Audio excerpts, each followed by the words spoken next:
À la croix, le Seigneur a accompli énormément de choses. Il a révélé sa sagesse, la profondeur de sa sagesse. Et parmi toutes les choses qu'il a accomplies à la croix, il y a un aspect en particulier dont on va parler aujourd'hui. C'est le jugement des faux dieux.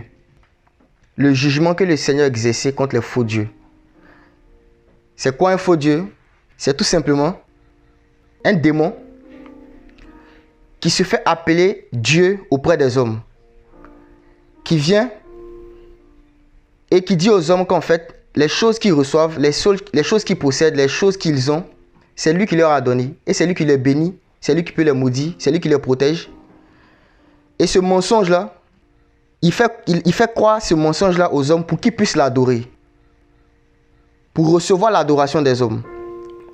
Et dans l'œuvre de la croix, le Seigneur ne nous a pas seulement rachetés, il ne nous a pas seulement justifiés, il ne nous a pas seulement rendus propices, il ne nous a pas seulement réconciliés par le moyen de la croix, mais il a utilisé cette œuvre-là pour apporter un jugement contre tous ceux-là qui se disaient Dieu, mais qui n'étaient pas Dieu de leur nature. Et on va voir combien de fois il a fait et de quelle manière extraordinaire il a fait depuis l'ancienne alliance jusque dans les évangiles. On va commencer par un texte qu'on connaît, c'est dans Marc chapitre 3, le verset 27, où le Seigneur a donné un principe. Marc 3, verset 27.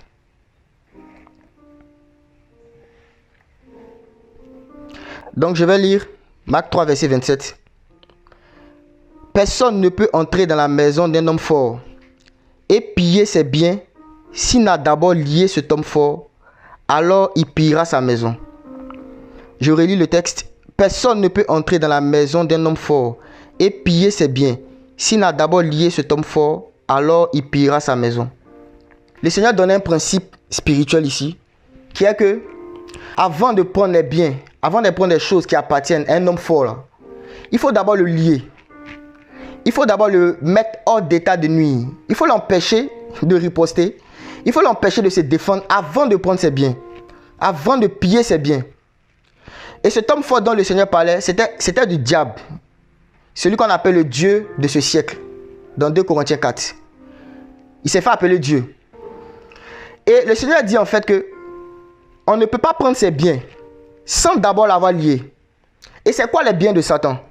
Dans Romains 6, verset 16, l'apôtre Paul dit que ne savez-vous pas, quand vous livrez à quelqu'un pour lui obéir, vous devenez esclave de celui à qui vous obéissez.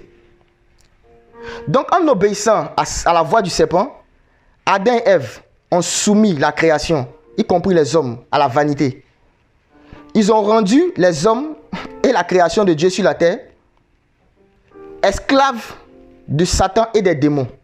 De ce fait, les démons avaient un droit d'appeler les hommes leurs biens. Parce qu'un esclave, en fait, c'est un type de serviteur qui appartient au maître. C'est un type de serviteur qui est la propriété, qui fait partie du patrimoine des maîtres. Donc, quand le Seigneur dit que quand vous vous soumettez à quelqu'un pour lui obéir, vous devenez ses esclaves, ça veut dire que vous devenez sa propriété. Il peut vous appeler ses biens. Et Satan était un homme fort. Le Seigneur Jésus-Christ ne peut pas venir nous arracher de ses griffes, nous arracher des griffes de la mort et du séjour des morts, s'il a d'abord lié la mort et le séjour des morts. S'il a d'abord lié Satan. Donc, dans le principe du rachat, contre des hommes, contre le péché et contre les démons, le Seigneur Jésus-Christ a exercé d'abord un jugement contre ceux-là qui nous retenaient captifs. Contre ceux-là qui nous retenaient captifs. Parce que le roi Jésus-Christ ne vient pas s'installer tant qu'il n'a pas lié l'homme fort.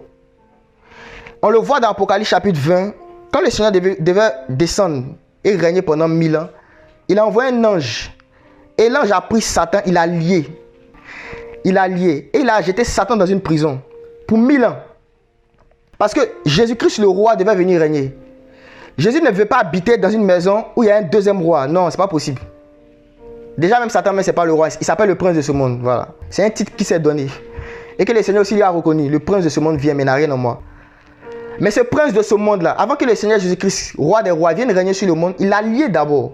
Il a envoyé un ange pour le lier et le mettre dans une prison. Et c'est exactement ce qu'il a fait à la croix. Avant de nous arracher des griffes de Satan et des démons, le Seigneur leur a ôté leur capacité de nuire et de détruire.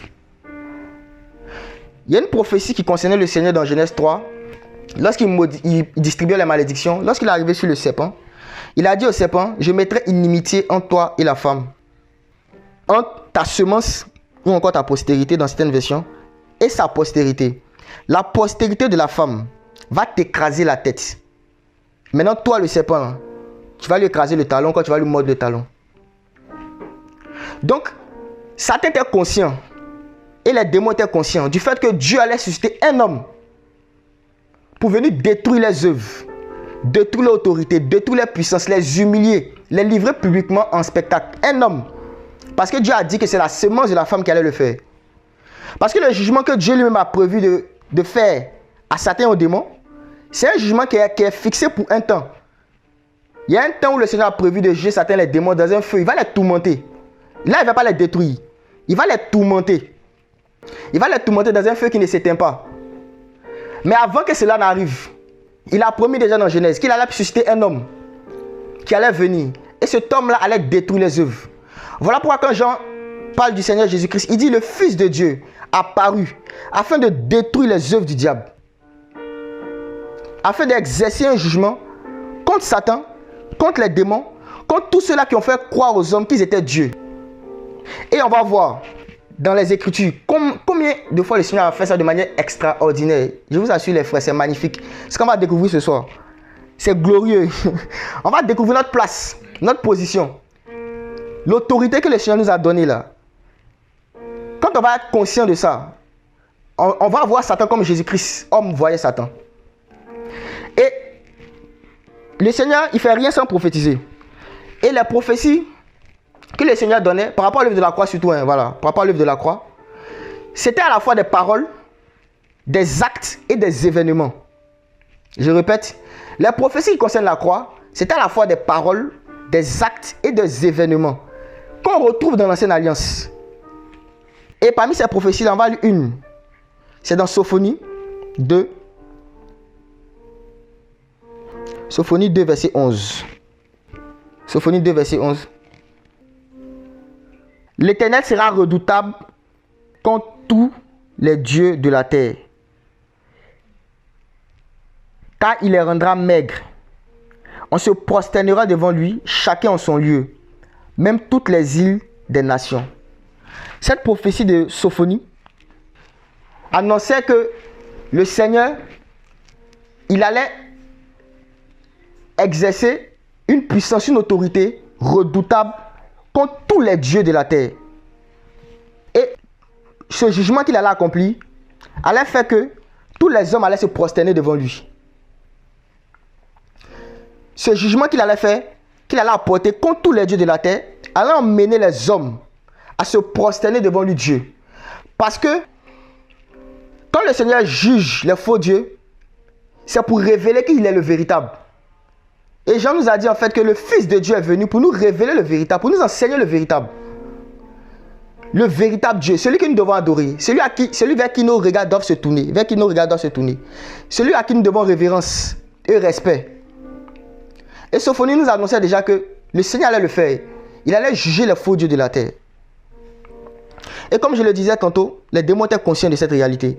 Et il y a deux histoires dans les Écritures que je confondais jusqu'à la semaine passée. Deux rencontres du Seigneur avec les démons, où ils ont attesté du fait que ils étaient conscients que il y avait deux types de jugements qui les attendaient. Ils savaient que Dieu allait les juger à la fin des temps. Donc ils savaient qu'il y avait un temps pour lequel Dieu avait préparé, où il allait les tourmenter dans le feu éternel. Mais dans Genèse chapitre 3 aussi, Dieu avait promis qu'il allait susciter un homme qui allait détruire les œuvres. Et on va lire dans Marc chapitre 1, à partir du verset 24. On voit Jésus-Christ entrer à Capernaum. Il allait à Capernaum et puis il est rentré dans une synagogue.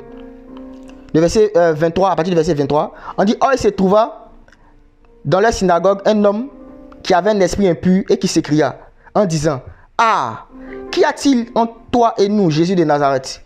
Es-tu venu pour nous détruire? Je sais qui tu es, le Saint de Dieu. Mais Jésus le réprimanda d'une manière tranchante en disant, tais-toi et sors de cet homme.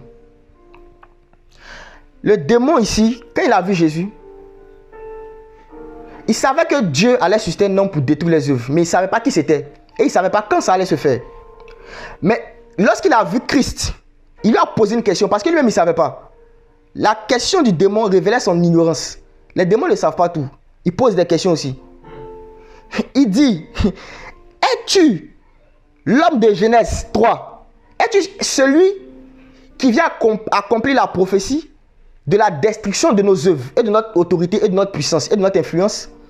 Es-tu celui-là? Jésus-Christ n'a pas de compte à rendre aux démons. Il a dit, tais-toi, il faut sortir. Je n'ai pas de compte à te rendre. J'ai rien à te dire. Maintenant, on va voir une autre histoire où c'est pas la même chose que le démon a dit. C'est pas la même question qu'il a posée. Ça concerne l'histoire du possédé de Gadara. On va lire ça dans Matthieu, où Matthieu donne plus de détails. Il dit qu'il y avait 2 possédés. C'est dans Matthieu 8, versets 28 à 29. On dit, quand il fut passé de l'autre côté, dans le pays des Gigaciens, 2 démoniaques sortant des sépulcres vinrent le rencontrer. Ils étaient si dangereux que personne ne pouvait passer par ce chemin-là. Et voici, il s'écriait en disant, qu'y a-t-il entre nous et toi, Jésus, Fils de Dieu? Es-tu venu ici pour nous tourmenter avant le temps? Es-tu venu pour nous tourmenter avant le temps? La catégorie des démons qu'il a rencontrés à Capernaum, là. Et ils lui ont posé la question, es-tu venu pour nous détruire? Es-tu l'homme qui vient nous détruire? Il n'a pas répondu. Donc ils ont dit, bon les gars, peut-être que ce n'est pas lui. Donc on va lui poser une autre question. Et il le voit à Gadara, ils lui disent, es-tu venu nous tourmenter avant le temps? Le tourment que Dieu a promis aux démons, là, il y a un temps précis pour ça. C'est lorsque il y aura le jugement du trône blanc.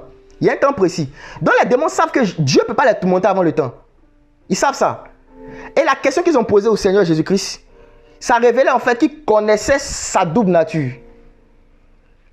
À Capernaum, ils lui ont demandé, es-tu l'homme qui est venu nous détruire? Parce qu'ils savent que c'est un homme qui doit venir le faire. Mais ici, ils lui disent, es-tu venu nous tourmenter avant le temps? Ça veut dire qu'ils savent que c'est Dieu. Les démons savaient que l'être humain Jésus-Christ là, c'était pas un être humain, c'était un être humain qui était Dieu. Ils savaient que c'est Dieu qui leur a dit qu'il allait les tourmenter à un temps précis. Et comme ce temps n'était pas arrivé, ils avaient le droit de dire, tu ne peux pas nous tourmenter maintenant. Ce n'est pas le temps. Et si vous lisez l'histoire, si vous regardez tous les versets des évangiles qui parlent de cette histoire-là, vous allez voir que Jésus-Christ ne les a pas tourmentés. Hein. Il les a chassés, ils ont même demandé d'aller dans le port. Il les a laissés partir, il ne les a pas tourmentés. Parce que ce n'était pas le temps de les tourmenter. Le temps de les tourmenter arrive. Ce n'est pas le temps de les tourmenter. Mais pour les détruire les œuvres là était arrivé. Pour l'accomplissement de la prophétie de Genèse 3, l'heure de l'accomplissement de la prophétie de Genèse 3 était arrivée. Et on va voir tout à l'heure que quand le Seigneur est venu l'arrêter, il a dit maintenant l'heure est venue où le Fils de l'homme sera livré entre les mains des pécheurs. L'heure des ténèbres est arrivée. L'heure des ténèbres, ça veut dire c'est une heure où les ténèbres croiront qu'ils auront la victoire, Mais en fait, ce sera l'heure de leur défaite. Ce sera l'heure de leur humiliation. Ce sera l'heure de leur jugement. Ce sera l'heure de la destruction de leurs œuvres et de leurs machinations.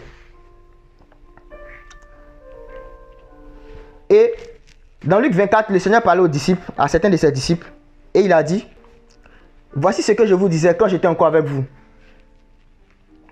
qu'il fallait que s'accomplisse tout ce qui est écrit de moi dans la loi de Moïse, dans les prophètes et dans les psaumes.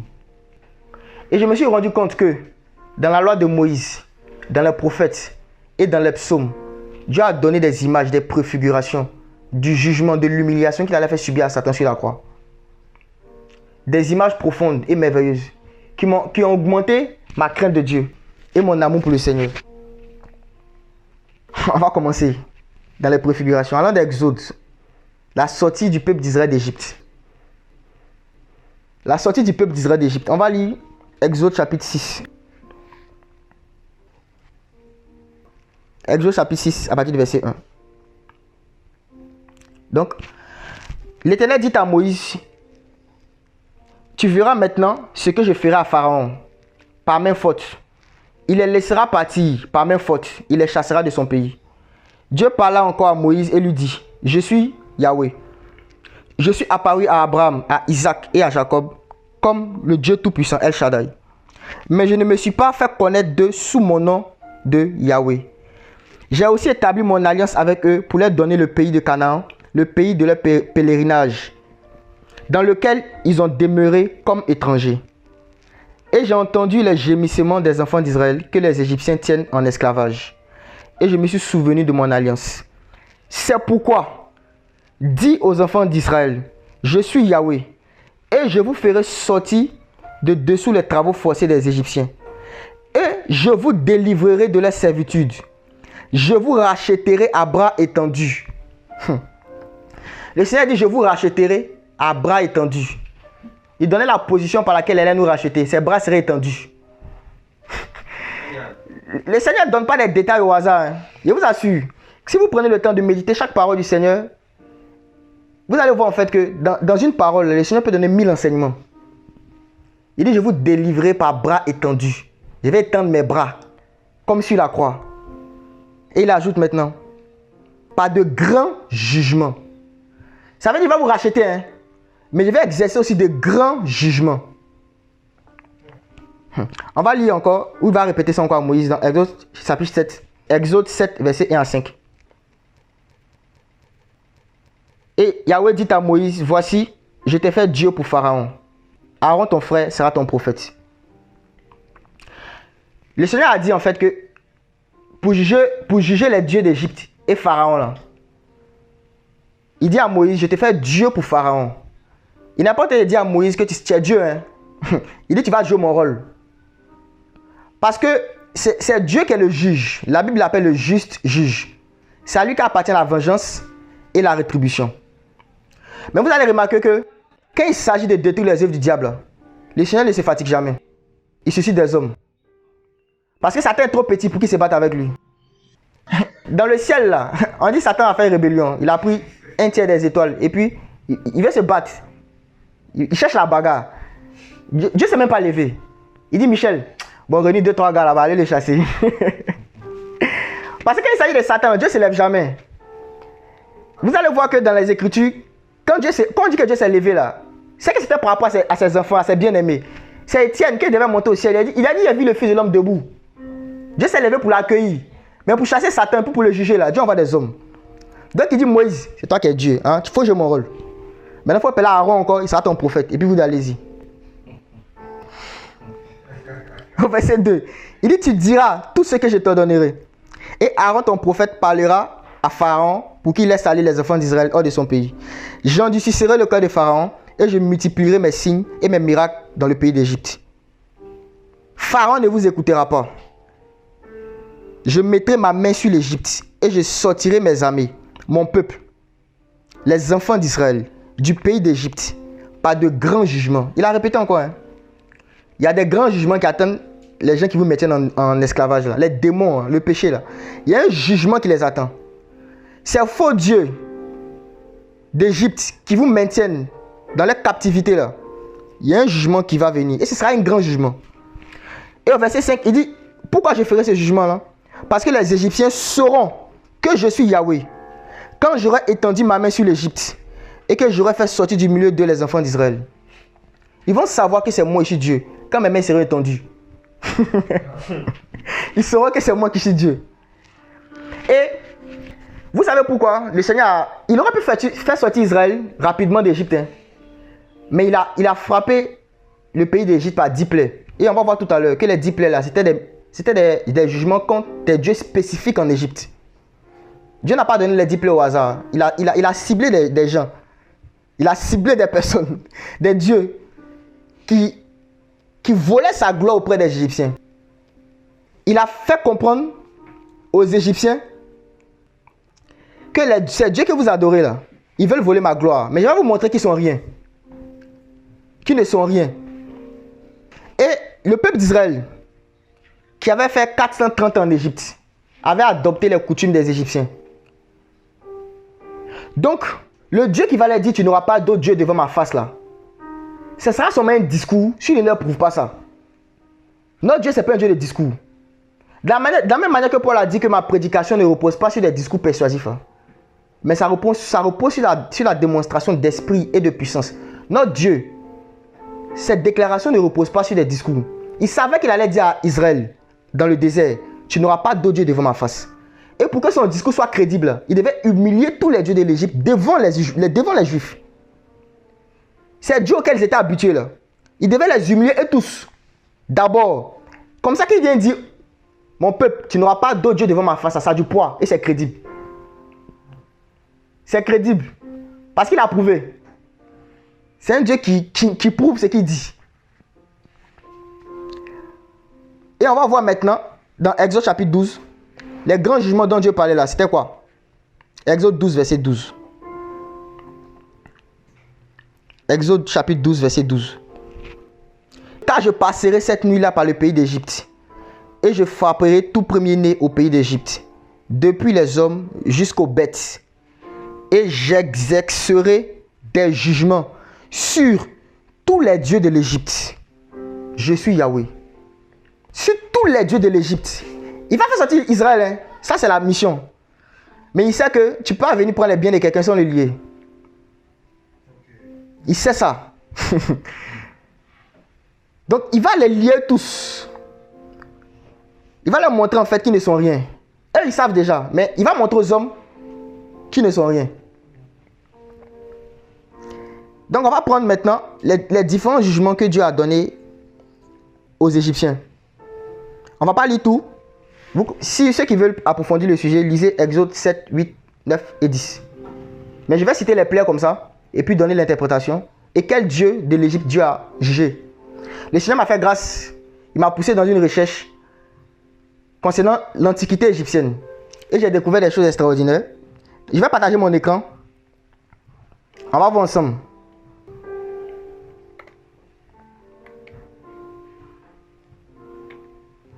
Donc, si tout le monde voit mon écran, c'est bon? Super. Donc, on voit mon écran.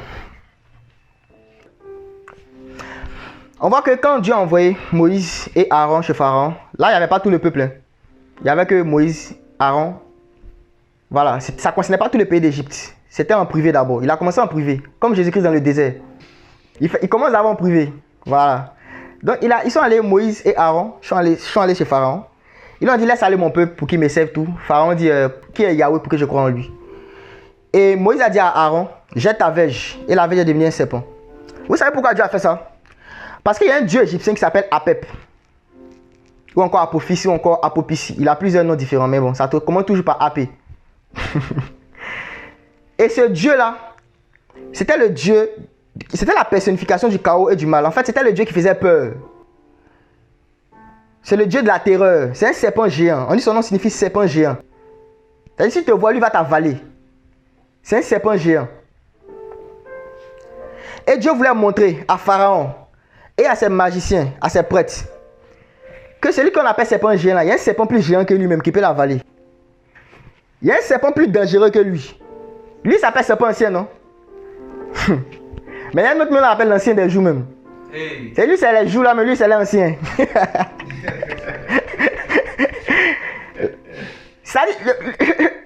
Le Seigneur voulait montrer à Pharaon qu'en fait, ton Apep là, tu penses que c'est un dangereux, non? D'accord.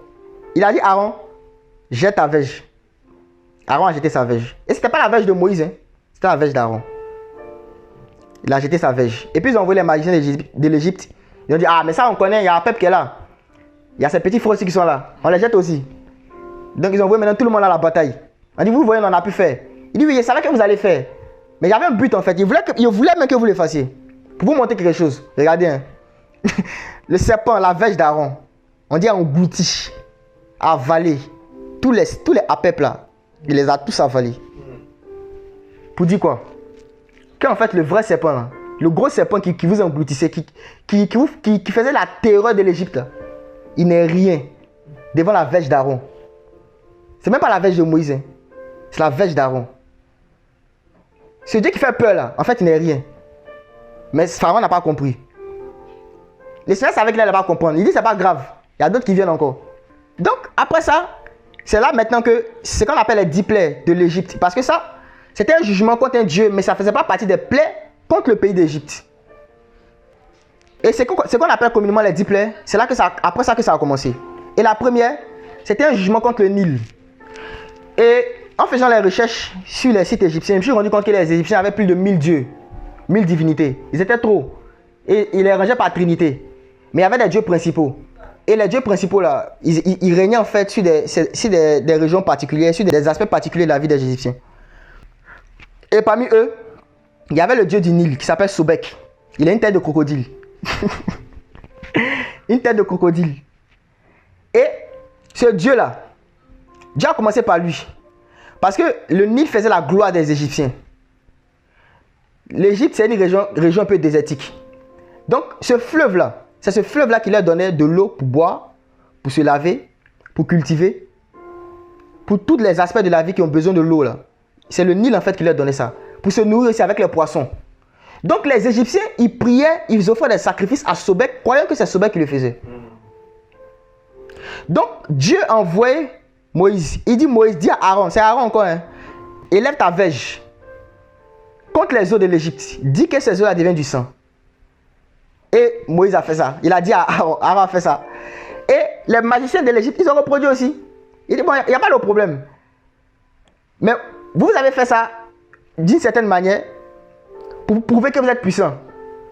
Mais moi, j'ai fait ça pour vous montrer en fait que l'eau qui vous donne à manger, qui fait votre joie, qui fait votre gloire là, en fait là, ça vient de moi. Et je peux changer en 5 quand je veux. Et le Seigneur a fait 7 jours. On dit, l'eau était en sang pendant 7 jours. Et les Égyptiens, au départ, je suis sûr que les prêtres pensaient que c'était juste un truc comme ça. Bon, ils ont fait ça, un truc de magie, c'est fini. Il dit, non, c'est pas tout de magie. 7 jours. On va voir comment vous allez vous laver. Les poissons que vous mangez, tous sont morts. On va voir comment vous allez alimenter, vous allez arroser vos champs. Et sûrement que pendant ce temps-là, les Égyptiens ont prié Sobek. Ils ont crié à Sobek. Ils ont crié. Mais Sobek n'entendait pas. Le crocodile. Et on va voir que David a dit dans Psaume 74, verset 14, que tu as écrasé la tête du crocodile. Le crocodile, lisons ça. Psaume 74, verset 14. J'aime ce verset là. Il dit, tu as brisé la tête du crocodile. Tu l'as donné pour nourriture au peuple du désert. Il a écrasé la tête du crocodile. Le dieu du Nil. Et avec lui, tous les dieux qui étaient censés protéger les eaux. Tous les dieux qui étaient censés protéger les eaux, il les a tous jugés en même temps. Et le fait que l'eau est devenue sang, c'était un jugement aussi parce que le sang des bébés israélites qui avaient été...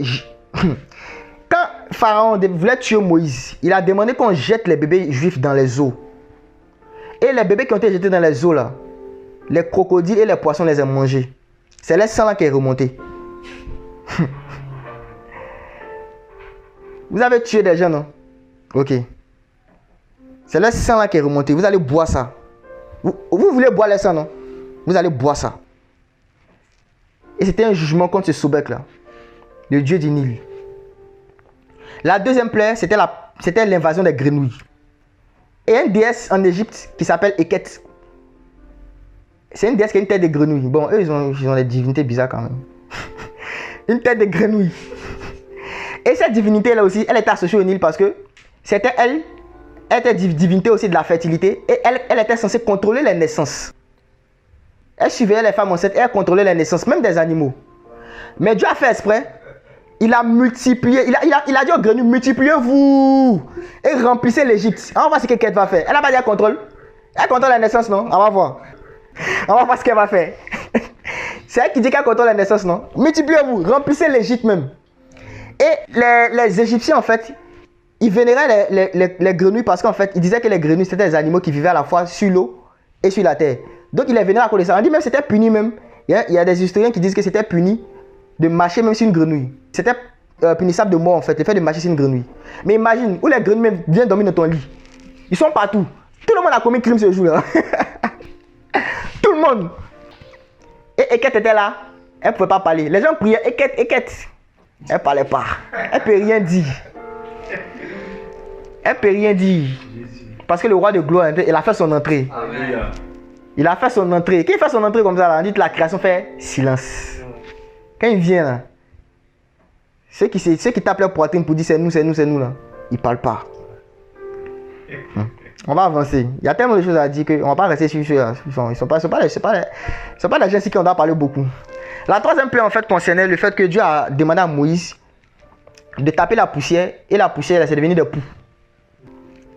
Des poux. Et ces poux-là, sont allés, ils ont infecté tout l'Égypte et tous les habitants de l'Égypte, même les prêtres. Et il y avait un dieu, qu'on appelle le dieu Geb, le dieu égyptien de la terre. C'était lui qui était censé donner les bénéfices de la terre, les bienfaits de la terre. C'est-à-dire qu'on plante les récoltes, c'est lui en fait. C'est lui qui donne ça, il est censé donner ça. Et ce dieu-là, il n'a pas été capable d'empêcher cette même terre-là de produire des poux. Et c'est à partir de cette plaie-là que les prêtres égyptiens sont venus voir Pharaon pour dire ça là. On ne peut pas reproduire. Ça, c'est le doigt de Dieu mais quand il agit. Pourquoi? Parce qu'en fait, j'ai lu un commentaire aussi qui disait qu'il y a un historien Hérodote qui a visité l'Égypte antique. Il dit en fait qu'avant d'aller adorer les dieux dans les temples, là, les prêtres égyptiens se consacraient. Et dans leur consécration, ils vérifiaient même qu'ils n'avaient pas de pouls. Ils devaient être parfaits physiquement avant d'aller. Donc, ils ne devaient même pas avoir de pouls pour aller adorer. Donc, Dieu envoie les poux pour ne même pas même qu'ils aillent adorer. Il envoie les poux, non? Pour les rendre impurs, mais pour qu'eux-mêmes, là, les temples même, ils n'arrivent plus là-bas. Donc, ils ont su là maintenant qu'il est là. Comment Dieu va t'empêcher de lui-même venir l'adorer? Ils ont compris qu'en fait, c'était pas le Dieu dont il parlait là, dont Moïse parlait là, il n'avait rien à voir avec le Dieu qu'ils adoraient. Et c'était un jugement contre ce Dieu-là. Parce que c'est de la terre que les poux là sont sortis. Moïse a secoué la poussière. Il a pris la poussière. Et c'est de cette poussière-là que les poux là ont été produits. On va aller voir un autre Dieu encore. Ça, c'était une autre plaie encore. C'était le fait que Dieu a demandé. Il a demandé à Moïse et dit à Aaron, lève ton bâton. Et il y avait des scarabées, des insectes. Un grand nombre d'insectes qui commençaient à envahir l'Égypte. Et les Égyptiens, ils avaient beaucoup de dieux qui avaient des têtes d'insectes. Mais j'ai pris un seul. Parce que apparemment c'était le plus vénéré. Il s'appelle Képri. Lui, il avait une tête de scarabée. Et ce dieu en question, il n'a pas empêché les insectes d'envahir l'Égypte. Il était censé être le gardien des insectes. Lui et tous les autres dieux là. Ils étaient censés être les dieux qui produisent des insectes et qui donnent aux insectes leurs fonctions en Égypte. Mais ils n'ont pas empêché l'Égypte d'être envahie par des insectes. Dieu a démontré encore qu'ils étaient impuissants. Quand en fait, ils parlaient, mais en fait, ils n'étaient rien. Vous savez, la phrase où le Seigneur a dit Satan est le père du mensonge là. C'est profond, hein. Tout ce que Satan dit aux hommes qu'il leur donne, en fait, il ne leur a rien donné. Parce que la Bible dit qu'un homme ne peut recevoir que ce qu'il a été donné du ciel. Satan fait croire aux hommes qu'il leur donne des choses. Il est venu dire à Ève, quand tu vas manger le fruit là, tu vas devenir comme Dieu. Pourtant, Ève était déjà comme Dieu. Elle était à l'image et la ressemblance de Dieu. Il lui a promis une chose qu'elle avait déjà. Il lui a dit, ça va ouvrir ton intelligence. Adam, Ève était intelligent. Adam a pu nommer tous les animaux de la terre. Quelqu'un qui n'est pas intelligent peut faire ça. Satan, il promet les choses aux hommes que Dieu leur a déjà données. Il vient dire à Jésus, si tu te prosternes, tu m'adores, je te donnerai tout le royaume de la terre. Pourtant, Jésus-Christ lui-même dit, c'est le roi des rois. C'est le roi des rois qui est là. Quand on parlait du Messie, la prophétie concernait le Messie, là, ça présentait le Messie comme un roi. Maintenant, Satan sait que Jésus-Christ est le Messie. Et puis il vient lui dire, faut que tu te prosternes et tu m'adores et je te donne le royaume. Satan, c'est un menteur. C'est ce qu'il a toujours fait ça. Peu importe ce que Satan va proposer à un homme, sache que c'est parce qu'il a vu que Dieu t'a donné qu'il vient te dire qu'il va te donner ça. Il vient te dire qu'il va te donner. Parce qu'il ne crée rien. C'est un voleur, c'est tout. Sinon, il ne crée rien. Et la plaie qui a suivi ça, c'est la mort du bétail. Et ça, c'était un jugement contre un dieu qu'on appelle Apis. Je ne sais pas si vous vous rappelez dans Exode 32, l'épisode du veau d'or. C'était inspiré de ce dieu-là, Apis. Et Apis, en fait, c'était un dieu qui était représenté physiquement par un taureau. C'était un taureau physique, hein. Et ce taureau physique, c'était la manifestation physique de la plus grande trinité égyptienne, qui était composée de Ra, et puis de Ptah, et puis d'un autre dieu là. Bon, j'ai oublié son nom. C'est que ce n'est pas important. Mais sachez une chose, c'est que ce taureau-là était la manifestation physique, ou encore le tabernacle physique, de la trinité égyptienne. Et lui-même, ce taureau, en tant que lui-même, c'était un dieu aussi à part entière, qu'on appelait Apis, le taureau sacré. Donc, quand Dieu a tué le bétail, là, il était dedans. Imagine des Égyptiens qui viennent chaque matin devant Apis, le taureau, le bœuf. Et ce bœuf, pour le choisir, il y a beaucoup de critères qu'il fallait regarder. Et puis un matin, ils viennent, il est mort. Votre Dieu, il est mort, on l'a tué comme ça. Apis. Il ne peut même pas se protéger devant la verge d'Aaron. Il ne peut pas se protéger. Ce Dieu Apis là, il était jugé. Voilà pourquoi, quand Israël adorait le veau d'or, qui était inspiré de ce Dieu là, dans le désert, Dieu était fâché. La colère de Dieu là, c'était parce qu'en fait, il a montré qu'Apis lui-même là, je l'ai tué. Et puis vous partez l'adorer. Je l'ai vaincu. Je vous ai montré qu'il n'était rien. Et puis quand même, vous faites une image à sa ressemblance, puis vous l'adorez. On va aller vite, hein. C'est pas trop important, donc on va pas trop dire sur. Et il y a le dieu Thoth qui a été jugé aussi par rapport à la plaie des ulcères. Dieu a envoyé des ulcères, des maladies. Et ces maladies ont tué même les prêtres. Ça a touché, même les prêtres. Et ce dieu Thoth là, non seulement il est le patron, il est le patron des prêtres et des magiciens. Donc le terme patron, hein, vous voyez que depuis l'Égypte ça existe. Hein. C'est un patron, bon, ok, c'était une parenthèse. Mais Thoth, c'était le patron des magiciens. Et il était aussi un dieu de la guérison. Mais Dieu envoyait des ulcères. Et Thoth était silencieux. Même contre les prêtres de l'Égypte, ils étaient frappés par les ulcères. Les dieux de la guérison, là, il n'a rien fait. Parce qu'il ne pouvait rien faire. Il n'a rien fait. Et il y a une autre plaie aussi qui a frappé l'Égypte, c'est la grêle qui tombait du ciel. La grêle qui tombait du ciel. Cette grêle est venue du ciel. Pourtant, il y avait un dieu qui était le maître de l'air, qu'on appelait le maître de l'air, le dieu Chou. Il commande au vent. On dit même qu'il commande au vent même. Mais il n'a pas empêché la grêle de tomber. En fait, le Seigneur voulait montrer. Il a dit à Moïse, je vais montrer à Pharaon et aux Égyptiens que je suis Dieu. Que c'est moi qui suis Yahweh. C'est moi qui suis l'Éternel. C'est moi qui suis le vrai Dieu là. Il a pris chaque aspect des dieux primordiaux là, des dieux les plus importants là. Et puis il a montré en fait qu'ils ne sont rien. Qu'ils ne sont rien. Il leur a montré qu'ils ne sont rien. Et ce Dieu Chou, il n'a pas empêché la grêle de tomber. Il n'a pas empêché, il n'a pas pu empêcher. Et il y a une autre plaie aussi, la plaie des sauterelles, qui sont venus dévorer les champs, qui sont venus dévorer les cultures égyptiennes. Donc le Dieu qui est censé protéger les cultures agricoles là, il était où? Osiris. Lui aussi fait partie des principaux dieux. Hein. Appelle le chef des productions agricoles. Mais Dieu a envoyé des sauterelles pour manger tout ça. Il était impuissant.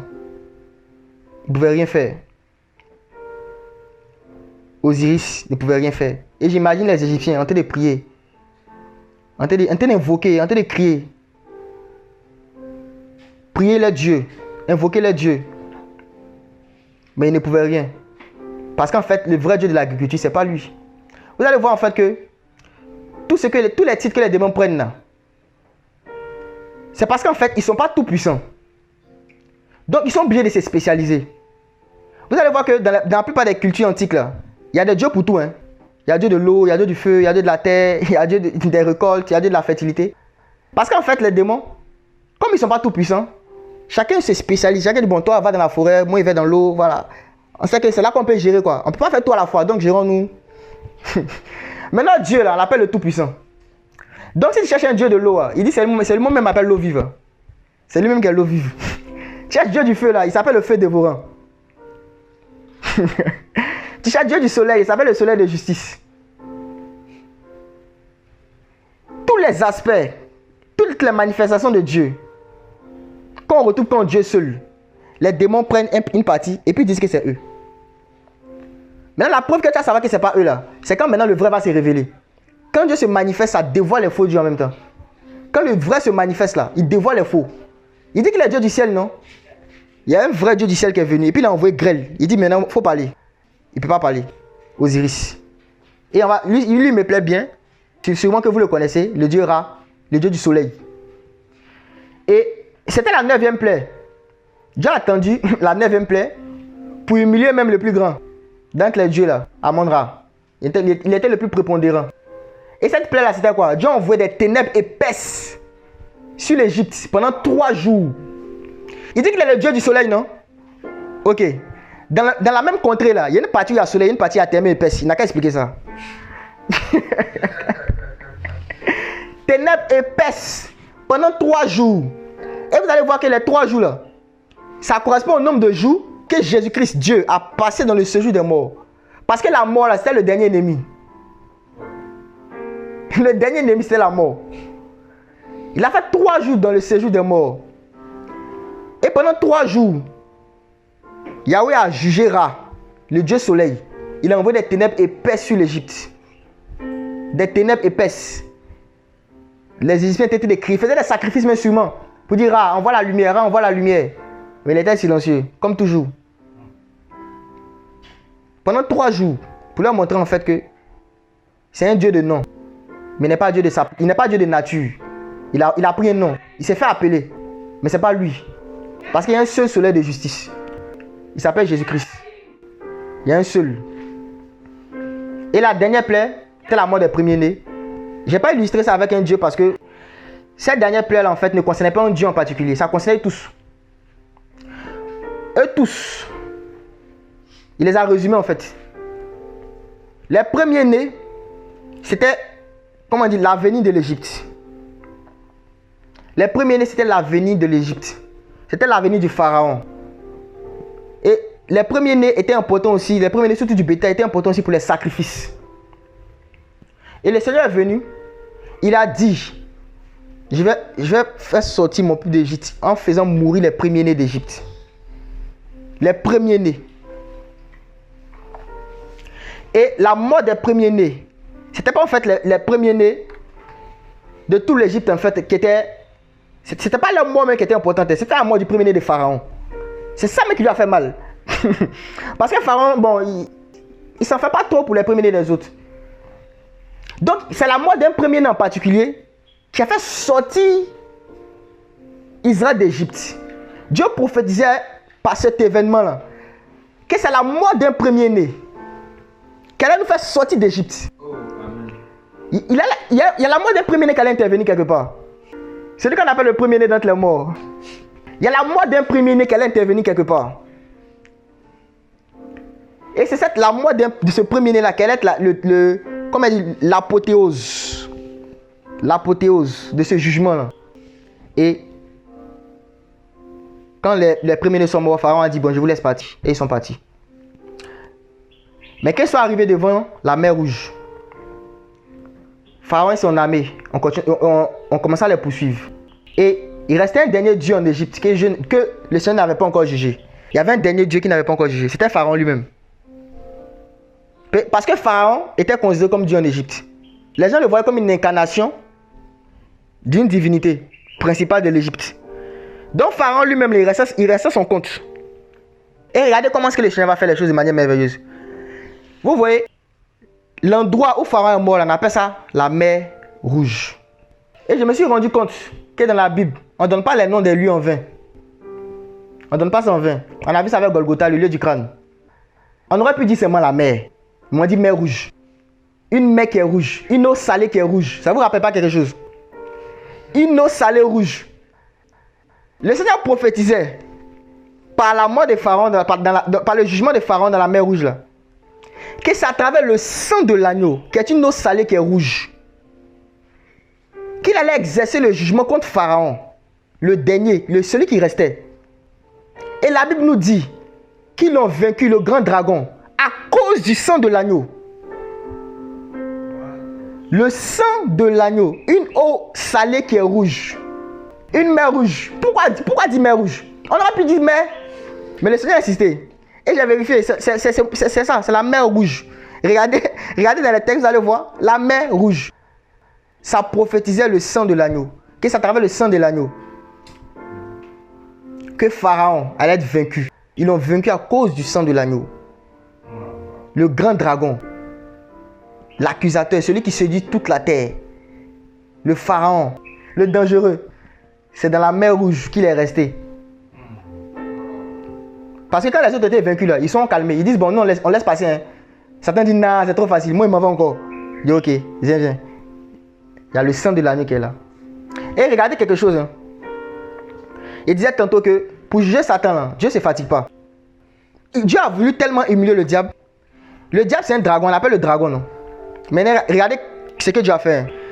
Jésus-Christ a plusieurs aspects. On l'appelle le lion de la tribu de Judas. Voilà. On l'appelle le juge, le juste juge, tout ça. On l'appelle aussi l'agneau. Il a pris sa forme la plus faible. L'agneau. Dans toutes les manifestations de Dieu, là, il a pris la plus faible. Contre le dragon, il a pris un agneau. Imaginez le combat. Hein. On dit, concours. On arrive sur le combat, on voit un gaillard dragon comme ça, et puis un agneau qui est là. Et puis on dit, voilà, voici les deux protagonistes. Donc David contre Goliath, là, c'était une préfiguration, mais ça ne représentait pas bien encore. Dieu, il a pris un agneau contre un dragon. Maintenant, il dit, bon, là encore, Dieu lui-même, il dit, là encore, c'est déséquilibré. Il va immoler l'agneau là encore. Yeah. il dit là encore, c'est déséquilibré. Il va immoler encore l'agneau. Il va l'immoler. Maintenant, c'est l'agneau immolé là qui va te gagner. Toi, le dragon, c'est l'agneau immolé là qui va te vaincre. Non, Dieu, il a humilié Satan. Il a humilié Satan comme pas possible. Il a humilié Satan. Et regardez quelque chose. Hein. Dieu a donné 10 plaies contre l'Égypte, contre le pays d'Égypte. Mais là, il a fait 12 jugements contre les dieux d'Égypte. Si vous voyez bien, dans les 10 plaies là, il n'y a pas le jugement contre le dieu serpent et Pharaon dans la mer Rouge. Il n'y a pas ces deux là. Les 10 plaies qui concernent le pays d'Égypte là, il y en a 10. Mais contre les dieux d'Égypte, il y en a 12. 12. Et si vous vous rappelez bien, on a partagé un enseignement qui disait que Jésus-Christ étant le jour, étant la lumière, se manifeste en 12 heures. Parce que la lumière là, se manifeste en 12 heures. 12 heures. Le jour, on va lire le passage. On va prendre Jean 11, verset 9. Jean 11, verset 9. Je vais lire rapidement. On va lire ça. On va voir la beauté de l'œuvre de la croix. Jésus répondit, n'y a-t-il pas 12 heures dans le jour? Si quelqu'un marche pendant le jour, il ne trébuche pas, car il voit la lumière de ce monde. N'y a-t-il pas 12 heures dans le jour? Il y a 12 heures dans le jour, il y a 12 heures dans la nuit. Et le Seigneur, il a exercé 12 jugements contre les dieux d'Égypte. Contre tous, hein. Il a fait que 12 jugements, parce qu'on pourrait tous les regrouper dans 12 catégories. Et chaque jugement contre un faux Dieu était une révélation de la puissance du vrai Dieu. En fait, le jugement des faux dieux, là, c'est la révélation du vrai Dieu. Et comme le vrai Dieu se révèle en 12 heures, il a manifesté 12 révélations, donc 12 jugements contre les dieux d'Égypte. 12 révélations du Seigneur. 12 jugements contre les dieux d'Égypte. Et on va voir que l'église du Seigneur, quand on va arriver, vous allez voir que le Seigneur a dit, je bâtirai mon église. Et dans Apocalypse 22, je pense Apocalypse 21 ou 22, on dit que l'épouse là, la nouvelle Jérusalem, elle a 12 fondements. C'est-à-dire, cette bâtisse là, qu'on appelle l'église, ce bâtiment qu'on appelle l'église là, c'est pas un bâtiment physique, hein, c'est un corps spirituel. Ce bâtiment là, il a 12 fondements. Et ces 12 fondements là, c'est les 12 manifestations de la lumière. C'est les 12 manifestations de la lumière, de Jésus-Christ, qui est lui-même la lumière. C'est pourquoi il a exercé 12 jugements contre les dieux de l'Égypte. Parce qu'il se manifeste. À chaque fois que Dieu se manifeste, là, les démons sont jugés. À chaque fois qu'il y a manifestation de l'esprit de prophétie, de l'esprit de Dieu, qu'il y a démonstration de la puissance de Dieu, il y a jugement des démons. Il y a un jugement contre eux. Et on va le voir. On va voir comment l'église participe à ça. C'est magnifique. Mais avant d'arriver là-bas, on va voir une autre préfiguration encore. Maintenant dans les prophètes. On a fini dans la loi, on va dans les prophètes. C'est une célèbre histoire qu'on connaît tous. C'est dans 1 Roi chapitre 18. C'est Élie et les prophètes de Baal. Élie et les prophètes de Baal. 1 Roi chapitre 18. J'aime bien Élie. Pourquoi? Dans son nom déjà, il préfigurait qu'il serait un jugement contre les faux dieux. Dans son nom même là, il y avait déjà la préfiguration de sa mission. Yahweh est mon Dieu. Yahweh est mon Dieu. C'est ce que signifie Élie. Et c'est cet homme là que Dieu a utilisé pour faire quelque chose. En Israël, il y a eu un temps où le peuple ne savait plus qui adorer. Il y a une partie qui adorait Yahweh, il y a une partie qui adorait les Baals. Il y a d'autres, mais ils étaient au milieu. Et comme Dieu ne partage pas sa gloire, il dit, bon Élie, tu as fait quelque chose. On va lire ça. Dans 1 Roi chapitre 18, à partir du verset 20. Ainsi, Akab envoya des messagers vers tous les enfants d'Israël et il rassembla les prophètes sur le mont Carmel. Alors Élie s'approcha de tout le peuple et dit, jusqu'à quand clocherez-vous des deux côtés? Si Yahweh est Dieu, suivez-le. Mais si Baal est Dieu, suivez-le. Et le peuple ne lui répondit pas un seul mot. Alors Élie dit au peuple, je suis resté le seul prophète de Yahweh et les prophètes de Baal sont 450 hommes. Regardez quelque chose ici encore. Dans la Bible, là, vraiment, les détails, il y a beaucoup de profondeur dans les détails. Élie dit, je suis seul. Je suis seul, mais eux sont 450. Et j'ai retrouvé ce nombre-là, 450, dans la Bible. Dans Actes chapitre 13, verset 20. 450, en fait, ça représentait le temps des juges. Quand Israël est sorti d'Égypte, jusqu'au temps de Samuel, le prophète, là, il s'est écoulé 450 années. Et le temps des juges, si vous lisez le livre de Juges, vous allez voir que c'est un temps où il y avait beaucoup d'instabilité dans la foi des Juifs. Ils clochaient beaucoup. Un temps c'était Dieu, un temps c'était les Baals et les Astartés. Un moment c'était Dieu, un moment c'était les Baals et les Astartés. Donc les 450 prophètes de Baal, là, ça représente le nombre d'années pendant lesquelles Israël clochait entre l'adoration de Dieu et l'adoration des démons. Donc pour chaque année d'indécision, là, le Seigneur allait juger les Baals là. C'est pour ça qu'ils étaient 450. Pour chaque année d'indécision, pour chaque année où les gens clochaient là, il va les juger. Bon, il va lire Acte 13, 20. Peut-être d'autres n'ont pas, ils ne connaissent pas le texte, on va lire pour voir. Acte chapitre 13, verset 20. Et après ces choses, pendant environ 450 ans, il leur donna des juges jusqu'à Samuel le prophète. Voilà. Donc, 450 années, le temps des juges. C'était un temps où le peuple clochait. Donc, on revient sur notre texte dans 1 Roi chapitre 18. Il a dit que l'on donne deux veaux. Deux veaux, hein. Maintenant qu'ils choisissent, on les laisse choisir d'abord. Pour eux, qu'ils le coupent en pièces et qu'ils mettent sur du bois. Mais qu'ils n'y mettent pas du feu. Et je préparerai l'autre veau et je le mettrai sur du bois sans y mettre le feu. Il y avait deux veaux. Et dans les deux veaux là, les prêtres de Baal devaient choisir. Eux leur veau d'abord. Ils devaient choisir. Si vous vous rappelez l'épisode la mort du Seigneur, dans les récits qui parlent de sa mort, il y a un moment où ils ont présenté deux personnes. Et puis on dit aux gens de choisir. Ils ont envoyé Barabbas et Jésus. Et puis on dit au peuple, choisissez. Et inspiré par Satan, les pharisiens ont incité le peuple à choisir Barabbas. Parce que pour Satan, il faut que le juste meure et que le méchant vive. Il faut que le juste meure et que le méchant vive. Donc choisissez le méchant. Donc les deux veaux, ça préfigurait cette action qui s'est passée là. Choisissez. Choisissez d'abord. On voulait choisir. Mais bon, on va voir après. Votre Barabbas, c'est ce qu'il va produire comme fruit. On ne parle plus de lui après ça. Hein. On ne parle plus de lui après ça. Choisissez seulement. Et au verset 24, il dit, puis invoquez le nom de vos dieux. Et moi, j'invoquerai le nom de Yahweh.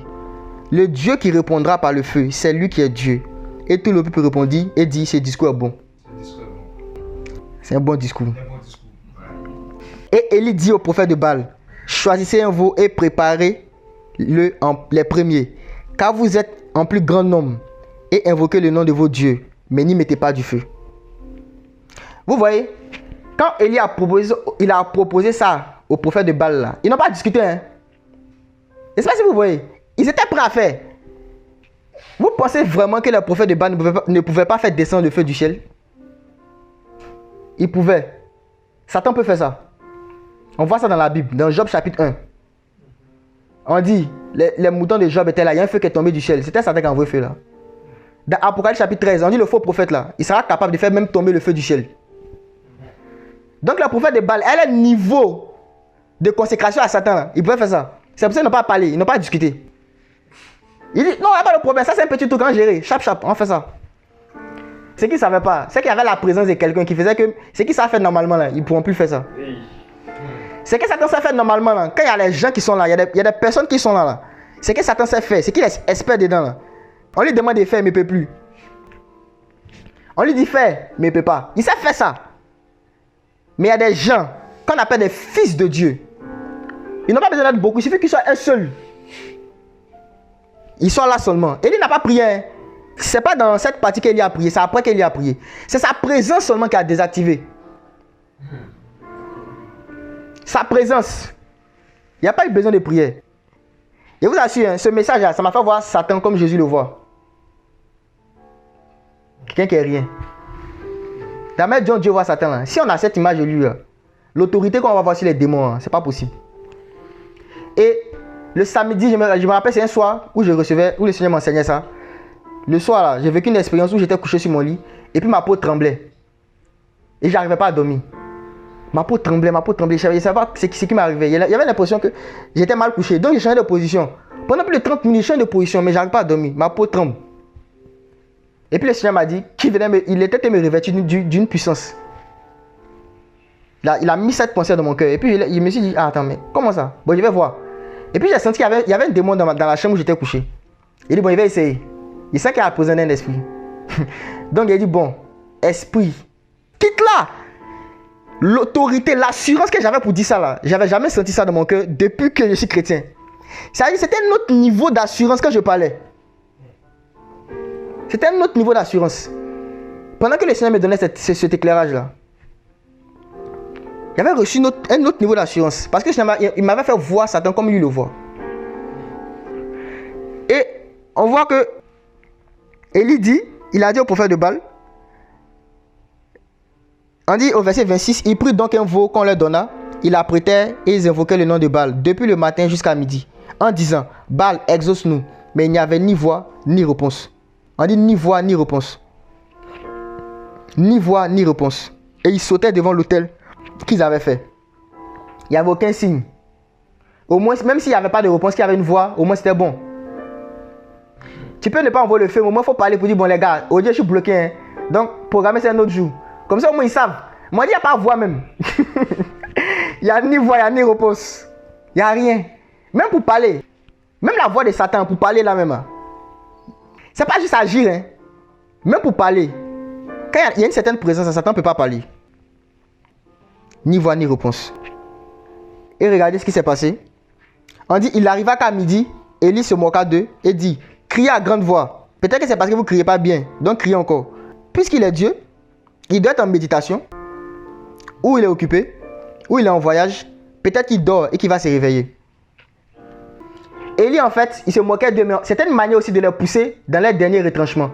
Parce que les prophètes de Baal n'avaient pas encore fait sortir tous leur arsenal pour invoquer leur Dieu. Donc, pour ne pas qu'après ils disent qu'on n'a pas vraiment donné le meilleur de nous-mêmes, voilà, c'est à cause de ça. Il dit, bon les gars, peut-être qu'il dort. Hein. Donc, tout ce que vous avez dans votre arsenal, là, faites sortir ça. Et on va voir c'est ce qu'ils vont faire. On dit, il arriva quand midi fut passé, qu'il prophétisait jusqu'à l'heure où monte le fond des grains. Hey, là où monte le fond des grains. On dit, il criait donc à haute voix, il se faisait des incisions avec des couteaux et des lances. Selon leur coutume, en sorte que le sang coulait sur eux. Le sang coulait, il se faisait des incisions. C'est-à-dire, ils ont élevé le niveau maintenant pour invoquer les dieux. Et vous voyez comment ces dieux-là sont méchants. Pour qu'ils puissent t'exaucer là, il faut que toi-même, tu prends des couteaux, des lances pour te blesser. Tu te fasses des incisions. Mais nous, notre Dieu là, pour qu'il puisse nous exaucer là, c'est dans lui-même ils ont fait incision. Les balles là, pour qu'ils puissent t'exaucer là, toi-même il faut prendre couteau, lance et puis tu vas te faire des incisions. Et il ne peut jamais payer prix pour toi. Mais le Seigneur là, c'est dans sa propre chair qu'il a porté nos blessures. Les incisions là, c'est dans son propre corps qu'ils ont fait ça. Pour qu'on puisse nous exaucer. Et on dit que il arriva quand midi fut passé, qu'il prophétisait jusqu'à là où monte le fond des grains. Mais il n'y eut ni voix, ni réponse, ni signe d'attention. Et le fond des grains, quand j'ai fait des recherches, c'est environ de 15 heures. L'heure de le fond des grains là, c'est vers 15 heures. Et si vous lisez les évangiles, vous allez voir que c'est à l'heure que Christ est mort sur la croix. C'est cette heure là que Christ est mort. Et on dit, Élie dit alors à tout le peuple, approchez-vous de moi. Et tout le peuple s'approcha de lui. Il répara l'autel de Yahweh qui avait été renversé. Donc Élie ne s'est pas pressé. Hein. Il dit les gars, venez d'abord, je vais vous montrer le chemin. Et qu'est-ce qu'il fait? Il prend l'autel qui avait été renversé. L'autel de Yahweh qui avait été renversé là. Ça parlait du fait que les Juifs avaient transgressé la loi de Dieu. Ils avaient arrêté d'avoir une communion avec le Seigneur. Ils avaient arrêté de pratiquer sa parole. Donc quand Élie répare l'autel, c'est une image de la repentance. La repentance. Donc, pour juger Baal là, le Seigneur ne se presse pas. Il commence d'abord par prêcher la repentance. Et c'est ce que Jésus a fait. Quand il a commencé son ministère, on dit, il est venu, il a dit, repentez-vous. Parce que le royaume est là. Repentez-vous. C'est pas ça qu'il a commencé d'abord. Avant d'arriver à la croix là, il a présenté d'abord la repentance. Et c'est ce qu'il y a fait. On dit, il prit 12 pierres au verset 31. Il prit 12 pierres selon le nombre des tribus de Jacob. On a déjà vu 12 hein. Voilà, il a pris 12 pierres. À qui était venue la parole de Yahweh en disant, Israël sera mon nom. Il bâtit avec ses pierres un autel au nom de Yahweh. Une fois qu'il a bâti l'autel avec les 12 pierres de la repentance, il dit, puis il fit un fossé, de la capacité de 2 mesures de sémence autour de l'autel. Il rangea le bois, il coupa le veau en pièces et le plaça sur le bois. Une fois qu'il a fini de faire ça, le bois aussi, ça parlait du fait que le jugement des faux dieux là, ça allait se faire au travers du bois aussi. Il y a appris le bois. Et le bois, ça parlait de la croix. Parce que la croix, c'était fait de bois. C'était fait de bois. Et pour revenir un peu sur l'épisode de l'Égypte, il disait au départ que c'était la verge d'Aaron qui exerçait les jugements. Mais il y a un moment, le moment où Dieu a commencé à faire tomber la grêle là, il a dit à Moïse, maintenant prends ta verge. Donc à partir de la plaie des grêles là, c'était plus la verge d'Aaron, hein, c'était la verge de Moïse maintenant. Dieu a changé de verge. Pour dire en fait que c'est à travers 2 bois, 2 verges, qu'il allait juger les dieux. 2 bois. Et quand vous regardez la croix, comme on l'a vu la dernière fois, c'est 2 bois. Un bois horizontal, un bois vertical. La verge de Moïse et la verge d'Aaron. Et on voit ici que Élie a pris du bois. Et c'est avec le bois là, il a mis le veau sur le bois. Et il a mis de l'eau dessus. Il a mis de l'eau. Il a mis 12 cruches d'eau. Il a dit de renverser 4 cruches d'eau et puis il a dit de le faire 3 fois. Donc ça faisait 12 cruches d'eau qu'il avait renversées. Pourquoi Élie a fait ça? Il expliquait tout à l'heure que Dieu, c'est dans la faiblesse du Messie. La faiblesse de Dieu est plus forte que la puissance des démons. Imaginez un bois qu'on veut allumer. Quand on va allumer du bois là, la pire des choses à faire, c'est de mettre de l'eau dessus. Un bois qu'on veut qu'il prenne feu. Un bois qu'on veut qu'il prenne feu là, la dernière chose à faire là, c'est de mettre de l'eau dessus parce que ça va plus s'enflammer. Mais Dieu a dit, mettez de l'eau même. Ça veut dire en fait que il va affaiblir l'agneau jusqu'à dans la faiblesse de l'agneau là, où l'agneau sera tellement faible là, c'est dans ça là même qu'il va vaincre Satan. Amen. Qui va exposer les œuvres des ténèbres. Donc mettez l'eau seulement. Ça, vous pensez que c'est quand on va mettre l'eau, ça va s'allumer, non? Regardez, mettez l'eau. Le fait qu'il va venir là, c'est pas un fait normal. Et on dit de sorte que les eaux coulaient autour de l'autel et l'on remplit aussi d'eau le fossé. Et il arriva à l'heure où monte le fond des grains. C'est précisé, hein? L'heure où monte le fond des grains. C'est bien précisé encore. C'est à la même heure que Christ est mort. L'heure de le fond des grains. Le grain de blé, Jésus-Christ. Il dit si le grain de blé qui est tombé en terre ne meurt, il reste seul. Mais s'il meurt, il porte beaucoup de fruits. Le grain de blé, c'était lui-même. Il dit ici qu'il était au ciel pour venir, non? Il dit ici tomber sur la terre. Sur la terre, là, s'il reste comme ça, là, il serait seul, quoi. Il serait le seul saint. Mais si je meurs, là, il y aura d'autres saints comme moi aussi. Amen. Porter beaucoup de fruits. Amen. Le grain de blé. Et c'est à l'heure de le fond des grains qu'Élie est venu. Élie a attendu son temps, hein. Il ne s'est pas pressé. Le timing de Dieu est très précis. Ouais. Dieu ne fait rien au hasard. Il a un timing. Amen. Notre Dieu, là, c'est un Dieu de timing. Il est précis. Et il a fait sa prière, Élie a prié. Et au verset 38, on dit alors le feu de Yahweh tomba. On précise, hein, le feu de Yahweh tomba et consuma l'holocauste, le bois, les pierres et la terre. Et il absorba toute l'eau qui était dans le fossé. Ça a tout consumé. Le feu de Yahweh, c'est quoi? C'est un feu qui représente 3 choses. D'abord, l'amour de Dieu. L'amour de Dieu, c'est un feu. L'amour de Dieu, c'est un feu. Et le feu de Dieu aussi représente la justice de Dieu. Parce que, vous voyez, le lac de feu là, c'est une manifestation de la justice de Dieu. C'est la manifestation de la justice de Dieu. Donc, comme la justice de Dieu, c'est un feu, c'est pour ça que les gens qui ne sont pas conformes à cette justice, ça seront dans le lac de feu. Et le feu aussi, c'est une manifestation de la sainteté de Dieu. Dieu est saint. La Bible parle du feu de sa sainteté. Et le feu qui est tombé du ciel, ça disait en fait que le jugement qui allait tomber sur le Messie, c'est un châtiment qui venait du Père. On dit il a plu à Yahweh de le briser par la souffrance. C'est un châtiment qui venait du ciel. Pas pour juger le Messie, mais pour juger le péché à travers le corps du Messie. Juger le péché. Le feu qui est tombé du ciel. Et ça a tout consumé. Tout consumé. Parce que Jésus-Christ devait boire la coupe de la colère de Dieu sans qu'une goutte ne verse par terre. Il devait prendre tout type de souffrance que le pécheur devait vivre hors de la présence de Dieu. Toutes les souffrances que le pécheur devait subir hors de la colère, hors de la présence de Dieu là. Jésus-Christ devait boire la coupe entière de la colère. Voilà pourquoi quand il partait à la croix, on lui a proposé du vinaigre, un anesthésien, pour calmer sa douleur. Il dit, il prend pas. Il dit, je prends pas. On dit, calmer ta douleur avec vinaigre. Il dit, je veux pas. Parce qu'il doit boire la coupe de la colère de Dieu. C'était l'Holocauste. Il devait le consumer entièrement par le feu. Consumer entièrement. Et on voit que quand Élie a fait ça, le peuple a vu, le peuple a compris que Baal, c'était un plaisantin. C'était pas le vrai Dieu. On dit quand tout le peuple vit cela, il tombait sur le visage et dit, c'est Yahweh qui est Dieu, c'est Yahweh qui est Dieu. La croix de Jésus, la croix là, ça nous présente le vrai Dieu. L'œuvre de la croix, quand on expérimente la puissance de la croix, je me rappelle le jour où je me suis converti, c'est ce jour-là que moi j'ai su que Jésus est Dieu. Parce qu'il me disait, seul Dieu peut changer les désirs d'un homme comme ça.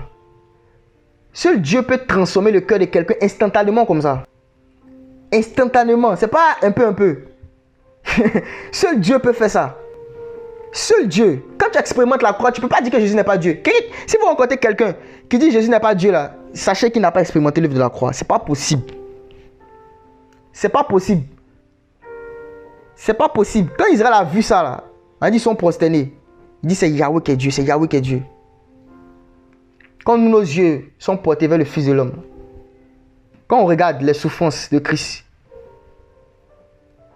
quand on regarde la manière dont il est mort à la croix pour nos péchés, quand on comprend cet amour-là, quand l'amour de Dieu est déversé dans nos cœurs par le Saint-Esprit, on peut pas ne pas dire que Jésus n'est pas Dieu.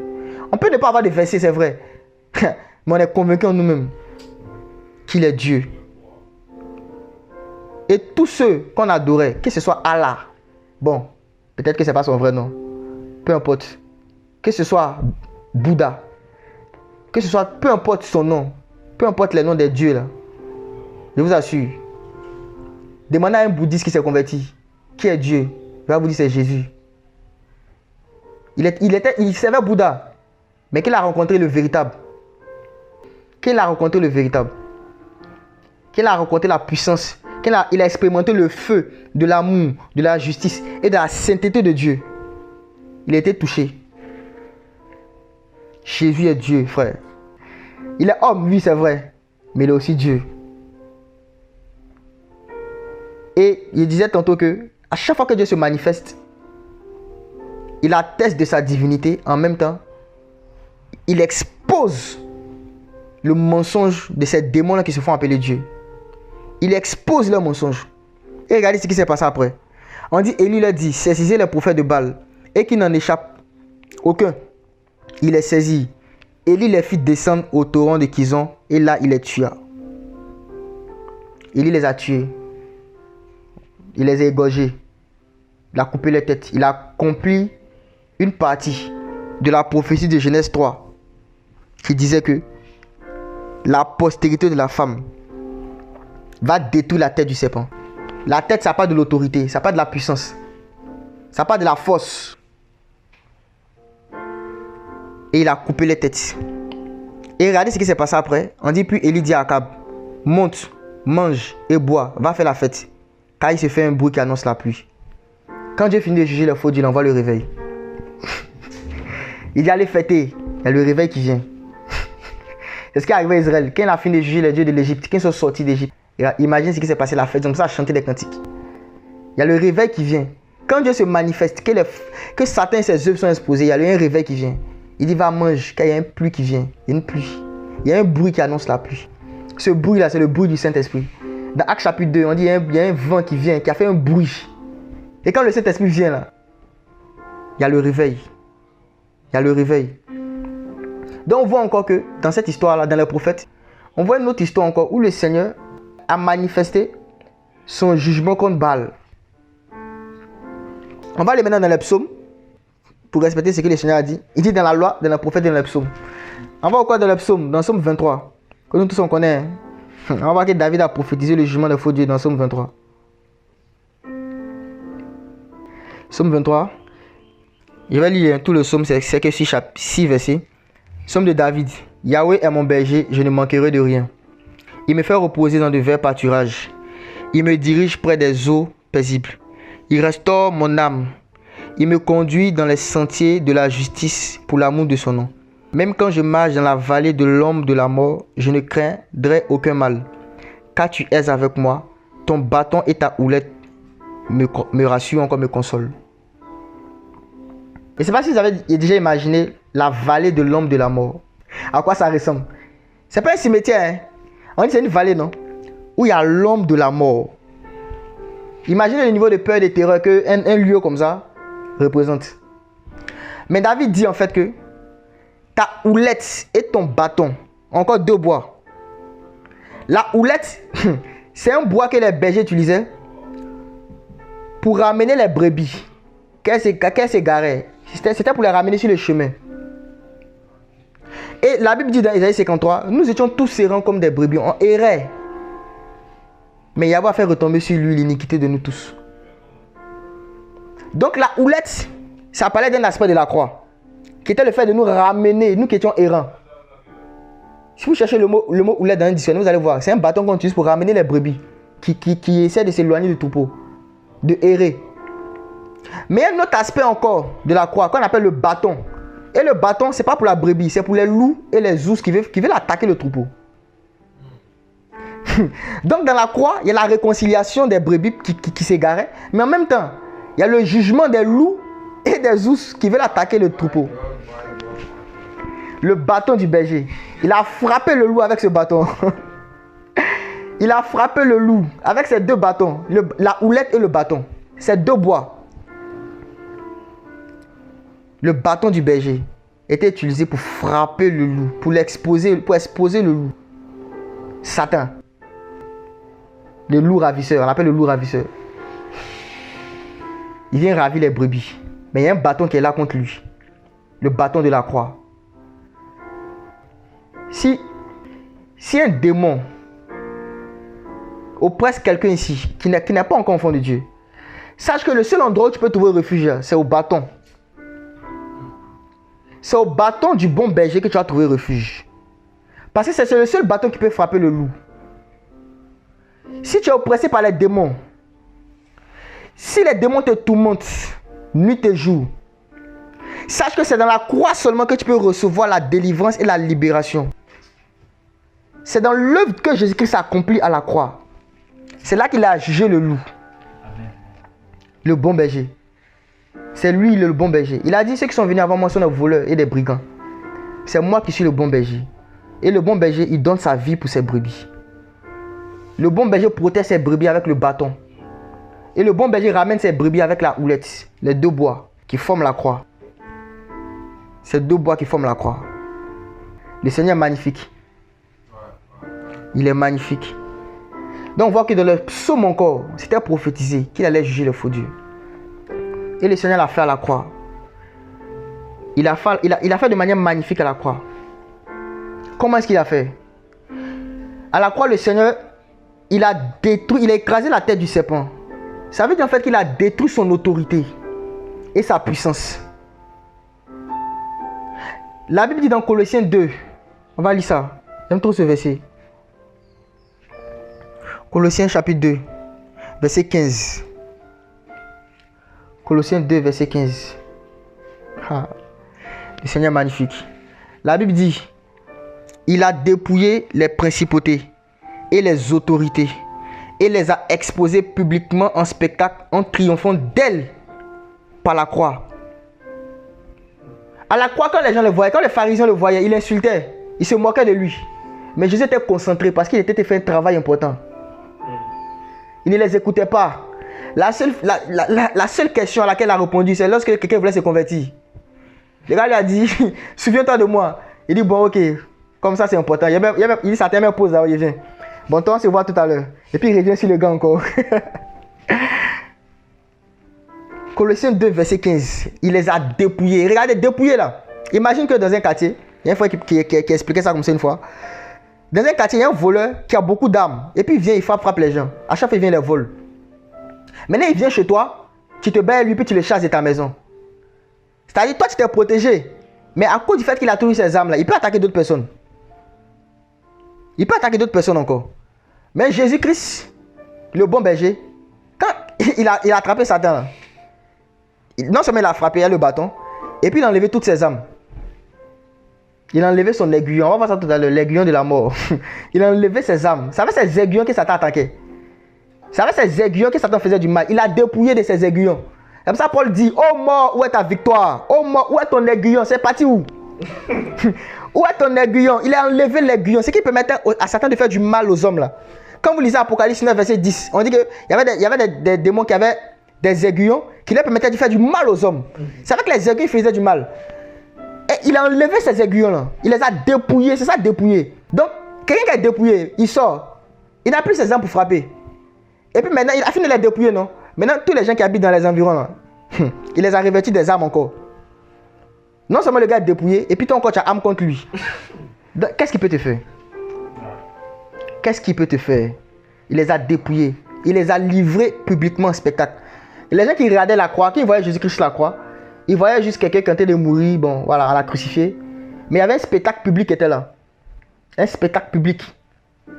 Que seuls les initiés pouvaient comprendre. Que seuls Satan et les démons pouvaient comprendre. Et qu'ils ont vu qu'il était les dépouillés là. Ils ont commencé à dire aux gens maintenant, dites-lui de descendre. Dites-lui que s'il descend là, vous allez croire en lui. Dites-lui ça. Pensez que ça va l'influencer. Si tu as le fils de Dieu, descends. Il n'a même pas répondu, il ne parle pas. Concentré sur son travail. Il sait ce qu'il a à faire. Parce que tous les miracles que j'ai fait là, si ça ne vous a pas converti, c'est pas qu'un dessin vous serez converti. C'est pas ça qui va vous convertir. Et tous les miracles que j'ai fait devant vous là, ce qui s'est fait sur la croix, c'est trop important. C'est à la croix qu'il a dépouillé les autorités.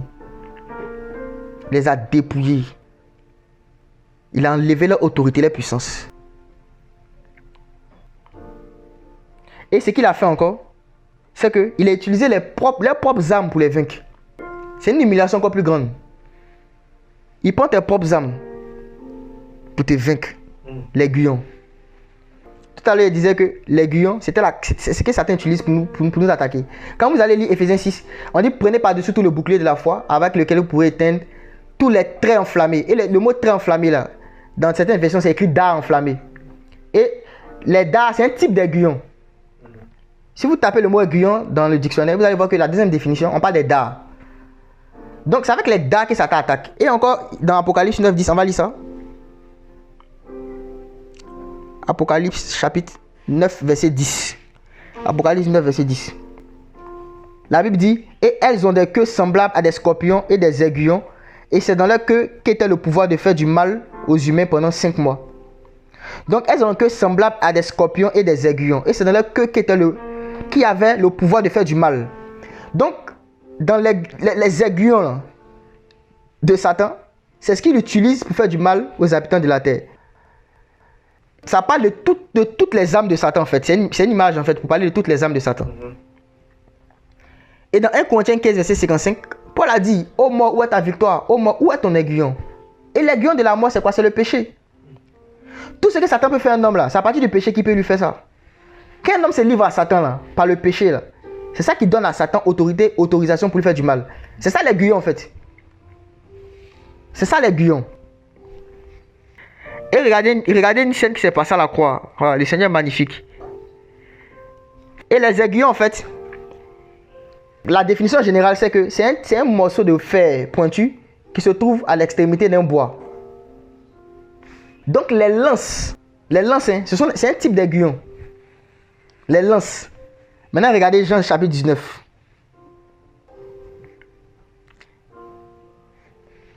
À partir du verset 31. Donc je lis. Alors les Juifs, afin que les corps ne restent pas sur la croix durant le sabbat, parce que c'était la préparation, car ce sabbat-là était un grand jour, demandaient à Pilate qu'on les brise les jambes et qu'on les enlève.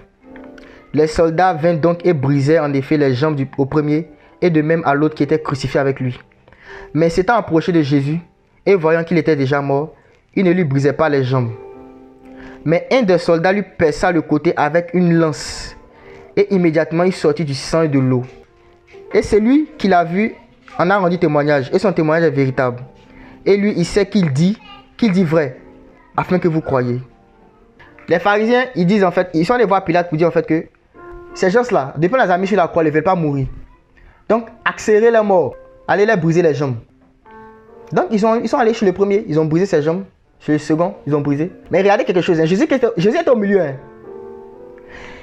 Si il commence à faire un travail, il commence à gauche. Je vais passer par le milieu d'abord avant d'arriver à droite. Ou bien, si je commence à droite, je vais passer par le milieu avant d'arriver à gauche. Mais on dit qu'ils ont brisé l'un et l'autre, mais c'est Jésus qu'ils ont fait en dernier.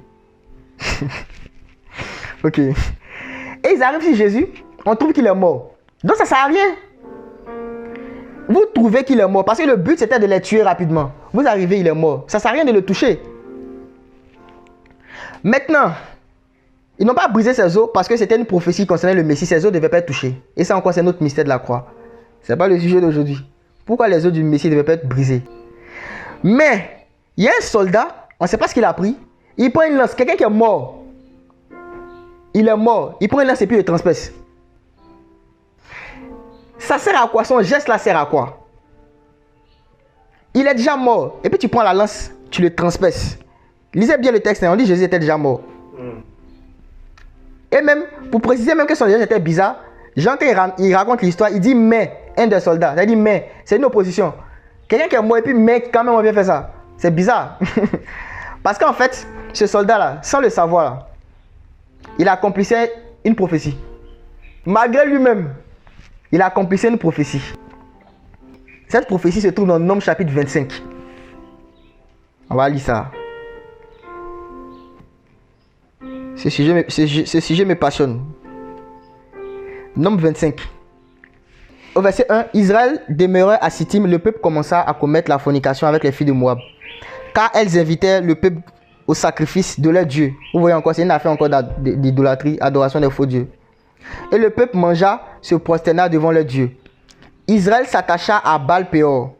C'est pourquoi la colère de Yahweh s'enflamma contre Israël.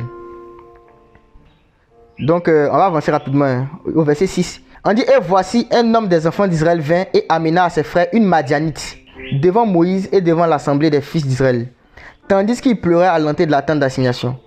Et Phiné, fils d'Éléazar, fils d'Aaron, le prêtre, le vit, se leva du milieu de l'assemblée et prit une lance dans sa main. On dit, Phiné a pris une lance dans sa main. Et il entra dans la tente de l'homme d'Israël, au verset 8, et les transperça tous les deux, l'homme d'Israël puis la femme, par le ventre. Et la plaie s'arrêta parmi les enfants d'Israël. Or, il y en eut 24 000 qui moururent de cette plaie. Yahweh parla à Moïse en disant, Phiné, fils d'Éléazar, fils d'Aaron le prêtre, a détourné ma colère de dessus les enfants d'Israël, parce qu'il a été animé de mon zèle au milieu d'eux. Et je n'ai pas dans mon ardeur consumé les fils d'Israël. C'est pourquoi dis-lui, voici, je lui donne mon alliance de paix. Je vais relire ce verset, verset 12. C'est pourquoi dis-lui, voici, je lui donne mon alliance de paix. Mon alliance de paix. L'alliance de prêtrise perpétuelle sera tant pour lui que pour sa postérité après lui. Parce qu'il a été animé de mon zèle pour son Dieu. Parce qu'il a été animé de zèle pour son Dieu et qu'il a fait la propitiation pour les enfants d'Israël. Voici une histoire encore. C'est un événement qui est arrivé, mais c'était un événement prophétique. Pourquoi je dis ça? Les enfants d'Israël se sont attachés à Baal-Péor. Ils ont rejeté le vrai Dieu pour s'attacher à un faux Dieu. Et Dieu avait entrepris de les juger. Et dans ça, il y a un maintenant des fils d'Israël qui allait prendre une princesse des Madianites. Et il est emmené dans le camp des Juifs pour avoir fornication avec cette princesse-là. Et la Bible dit que Phiné, fils d'Éléazar, il était animé d'un zèle, le zèle de la justice de Dieu. Il y a un feu qu'il a pris. Ce feu-là, c'est le feu de la justice. Il a pris la lance. Et il allait les a tués, les a transpercés. Phiné a exercé un châtiment contre des pécheurs. Parce que c'était la justice de Dieu. Qu'un châtiment soit exercé contre des pécheurs. Et le Seigneur a dit à Phiné, à cause de ce qu'il a fait là, il y a une alliance de paix au verset 12. Je lui donne mon alliance de paix. Ça veut dire qu'en fait, ce que Phiné a fait là, Phiné a exercé un châtiment qui donne la paix.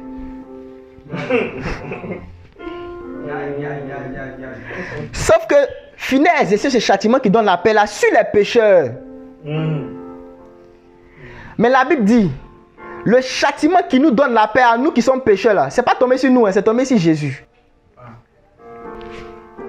Phiné a exercé un châtiment qui donne la paix sur les pécheurs avec la lance.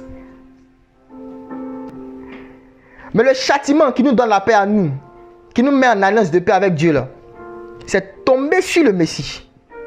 Donc quand le soldat a pris la lance pour transpercer le corps du Messie là, il a été dit en fait que Jésus a accompli ce que Phiné a fait.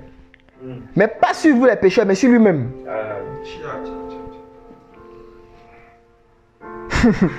Il a accompli ce que Phiné a fait, pas sur les pécheurs, mais sur lui-même. Sur lui-même.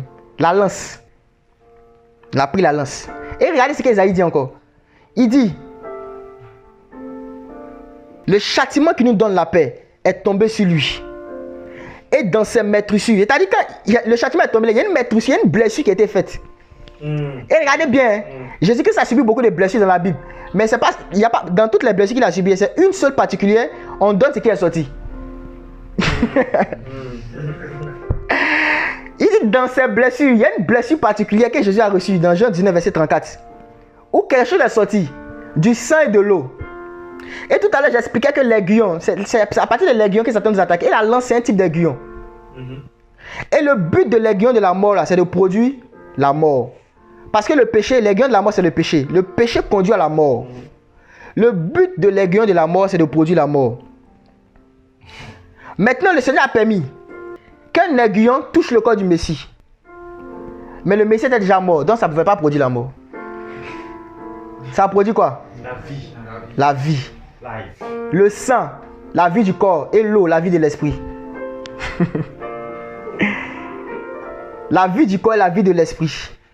Parce que le péché là a conduit à la mort du corps et la mort de l'esprit. Le péché a entraîné deux types de morts. La première mort et la seconde mort. La mort du corps et la mort de l'esprit. Donc Dieu a utilisé le même aiguillon là pour dire à Satan, tu penses que tu es fort, non? Il va prendre tes mêmes stratégies. Il a pris la lance. Il a transpercé le corps du Messie. Et ça a donné quoi? Le sang, la vie du corps. Et l'eau, la vie de l'esprit. Ça a donné la vie. Par ces meurtrissures, nous avons été guéris, délivrés, sauvés, libérés dans les meurtrissures de Jésus. Dans ces meurtrissures, nous avons été guéris. Dans ces meurtrissures. Et ce que le Seigneur a fait encore, c'est que nous, l'église là, on est devenus des aiguillons maintenant comme Satan. Au départ, c'est lui qui utilisait les aiguillons pour nous attaquer, non? Quand on était pécheurs. Mais nous, on est devenus aiguillons aussi. Dans Actes chapitre 9, verset 5, quand il a rencontré Paul là, il dit à Paul, il dit mon petit, il te serait dur de régimper contre les aiguillons. Acte 9, verset 5.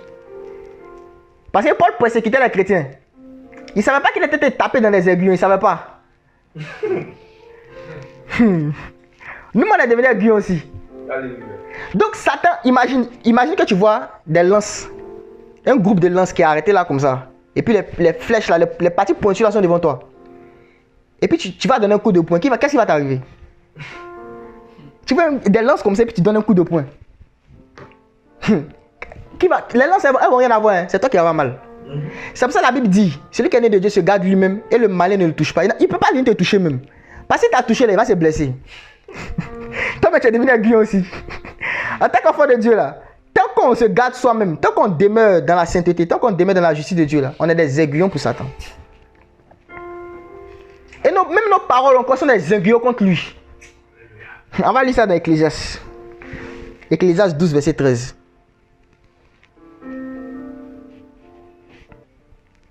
Je vais lire. Les paroles des sages sont comme des aiguillons. Les paroles des sages sont comme des aiguillons. Et rassemblées en un recueil. C'est-à-dire qu'on les rassemble là.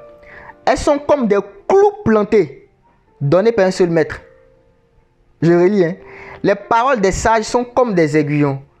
Et rassemblées en un recueil. C'est-à-dire quand on les rassemble là, elles sont comme des clous plantés.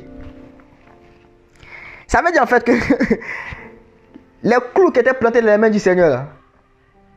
En fait, Jésus-Christ lui-même là, lui-même il était d'abord un aiguillon contre Satan. Parce que c'est lui qui a les aiguillons rassemblés là, c'est lui-même. Donc on perçait ses mains à la croix. Le sang qui versait là, ça nous donnait autorité. Une autorité extraordinaire. À travers nos paroles, sur la puissance des ténèbres. Voilà pourquoi c'est par la parole qu'on chasse les démons. Parce que quand on dit démon sort là, c'est des aiguillons qu'on lance contre eux. Les paroles des sages sont comme des aiguillons. Les paroles des sages. Comme des aiguillons. Le Seigneur a utilisé l'arme du diable pour le vaincre lui-même. Et dans la justification, on était identifié à Jésus-Christ en tout point. C'est-à-dire dans sa mort, dans son ensevelissement et dans sa résurrection. On était identifié à Jésus-Christ. Ça veut dire quoi? Ça veut dire que tout ce que Jésus-Christ a fait là, on l'a fait aussi. Tout ce que Jésus-Christ a fait à la croix là, on l'a fait aussi. Y compris le jugement de Satan. On l'a accompli aussi parce qu'on était en lui. Voilà pourquoi ceux qui ont reçu l'Esprit de Christ, je vous demande pardon. Demeurer dans la sainteté parce que Satan vous hait. Vous avez contribué à son humiliation. Vous avez contribué à son humiliation. Satan nous déteste comme pas possible. Il nous hait. Parce que quand Jésus-Christ s'est humilié à la croix, on était en Christ, on l'a fait ensemble. On est humilié aussi. Enfin, on est participant de ça. Donc si on s'est amusé, avec nos vies de consécration, sa colère qui va se déchaîner contre nous, hein. C'est pas du jeu.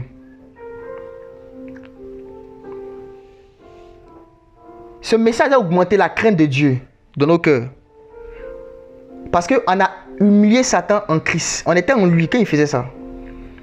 Et il nous a fait être des aiguillons pour Satan. Satan, c'est pas comme le père du fils prodigue. Hein, où quand tu reviens à la maison, il te fait à tout. Hein. Non. Jamais. Jamais. Donc ceux qui ont l'esprit de Christ, ceux qui ont expérimenté le rachat, la rédemption, la rémission des péchés,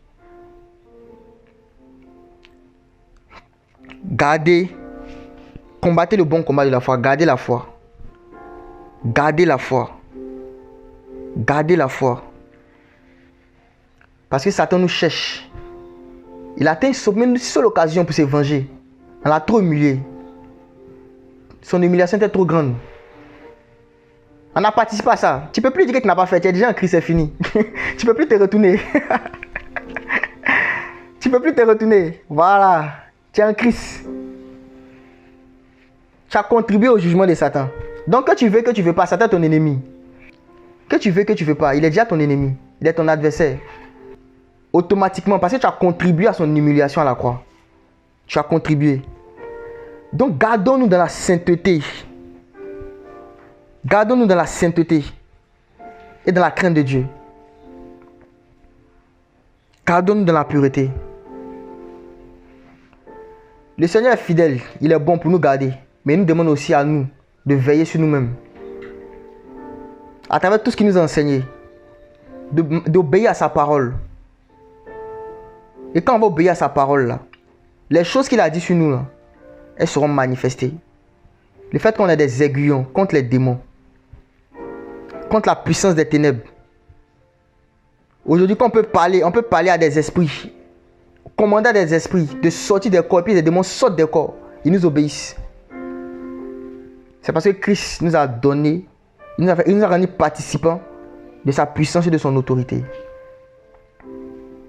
Donc vous voyez tout ce que le Seigneur a fait pour juger les faux dieux, les démons et Satan. Tout ce qu'il a accompli à la croix. Et imaginez Jésus-Christ venir dans un corps. Et puis Satan va rester là. Est-ce que c'est possible? Parce qu'à chaque fois que Satan voit Jésus, ça lui rappelle ce qu'il a vécu. C'est pas possible. Donc s'il y a quelqu'un ici qui est esclave d'un démon et qui n'a jamais expérimenté la rédemption, même si tu vas à l'église, même si tu pries, même si tu jeûnes souvent, sache que le roi qui lie l'homme fort là, il n'est pas encore venu chez toi. Il n'est pas encore rentré. Parce que Jésus-Christ ne peut pas venir dans un endroit et puis rester cohabiter avec l'homme fort. Non, il va forcément le lier. Il va le jeter dehors. Il dit l'heure est venue où le prince de ce monde est jugé. Quand il part à la croix, il dit l'heure est venue où le prince de ce monde sera jugé et jeté dehors. Jeté dehors.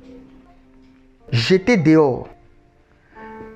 Pour ceux qui sont pressés par les démons, sachez qu'il y a une solution. Cette solution, c'est Jésus. C'est Jésus. Les démons ne sont rien devant Jésus. La preuve est qu'ils ne sont rien. Jésus ne se fatigue même pas pour les chasser. C'est à nous qui sommes ici, là, sur la terre ici. Il a dit chasser-les. Concernant les démons, Jésus n'a pas dit prière. Ce n'est pas une prière. Chasser les démons, ce n'est pas prière. C'est ordre. Parce qu'une prière, là, c'est implorer quelqu'un pour qu'il fasse quelque chose. Et on prie Dieu. Il dit, quand vous priez, dites notre Père. Quand on a prié, là, c'est le Père qu'on prie. Lui, on sait qu'il est au-dessus de nous, c'est notre papa. On vient lui demander. Mais pour les démons, ce n'est pas des prières. Hein. On ne les demande pas. On leur donne des ordres. C'est des ordres qu'on leur donne. Ce n'est pas des prières. Donc, il n'y a pas besoin de fermer les yeux. Il n'y a pas besoin de faire quelque chose en particulier. C'est un ordre. Comme quelqu'un qui t'a rapporté, puis tu dis, bon, fais ça, fais ça. C'est ça. C'est l'autorité que Christ nous a donnée. Et on ne manifeste pas toute cette autorité-là. C'est l'ignorance qui fait qu'on ne le manifeste pas. Parce qu'on ne sait pas qui est Satan et qui nous sommes. Et c'est que l'œuvre de la croix nous a donné comme autorité sur le royaume des ténèbres. Comme autorité. La Bible dit qu'il nous a transportés de la puissance des ténèbres et nous a conduits dans le royaume du Fils de son amour. Il nous a transportés. Et en nous transportant, il a vaincu d'abord la puissance des ténèbres et il nous a transportés. Et maintenant, il nous a donné l'autorité sur la puissance des ténèbres aussi. Pour que maintenant, tous les hommes qu'on va rencontrer qui ont des problèmes avec la puissance des ténèbres, là, pas qu'on le prie lui, mais qu'on exerce l'autorité qu'il nous a donnée. Il nous a déjà donné l'autorité. La prière qu'on peut lui faire là, c'est qu'il nous augmente notre foi. Quand on jeûne, on prie là, c'est pour que notre foi là soit affermie. Pour qu'il augmente notre foi. Sinon là, si c'est l'autorité, on a ça déjà. Même avant la croix, il a dit aux disciples que vous n'avez pas pu chasser ces démons là. C'est votre incrédulité qui a fait ça. C'est votre incrédulité. Avant la croix, ils n'étaient même pas encore dépouillés. Hein. Ils n'étaient pas encore dépouillés. Parce que c'est la croix qui les a dépouillés. Mais les disciples avaient l'autorité pour chasser les démons. S'ils avaient seulement la foi. Maintenant, à plus forte raison, ils étaient dépouillés. À plus forte raison, ils étaient dépouillés. Et puis même ceux qui chassent ces démons encore là, ils sont encore remplis du Saint-Esprit.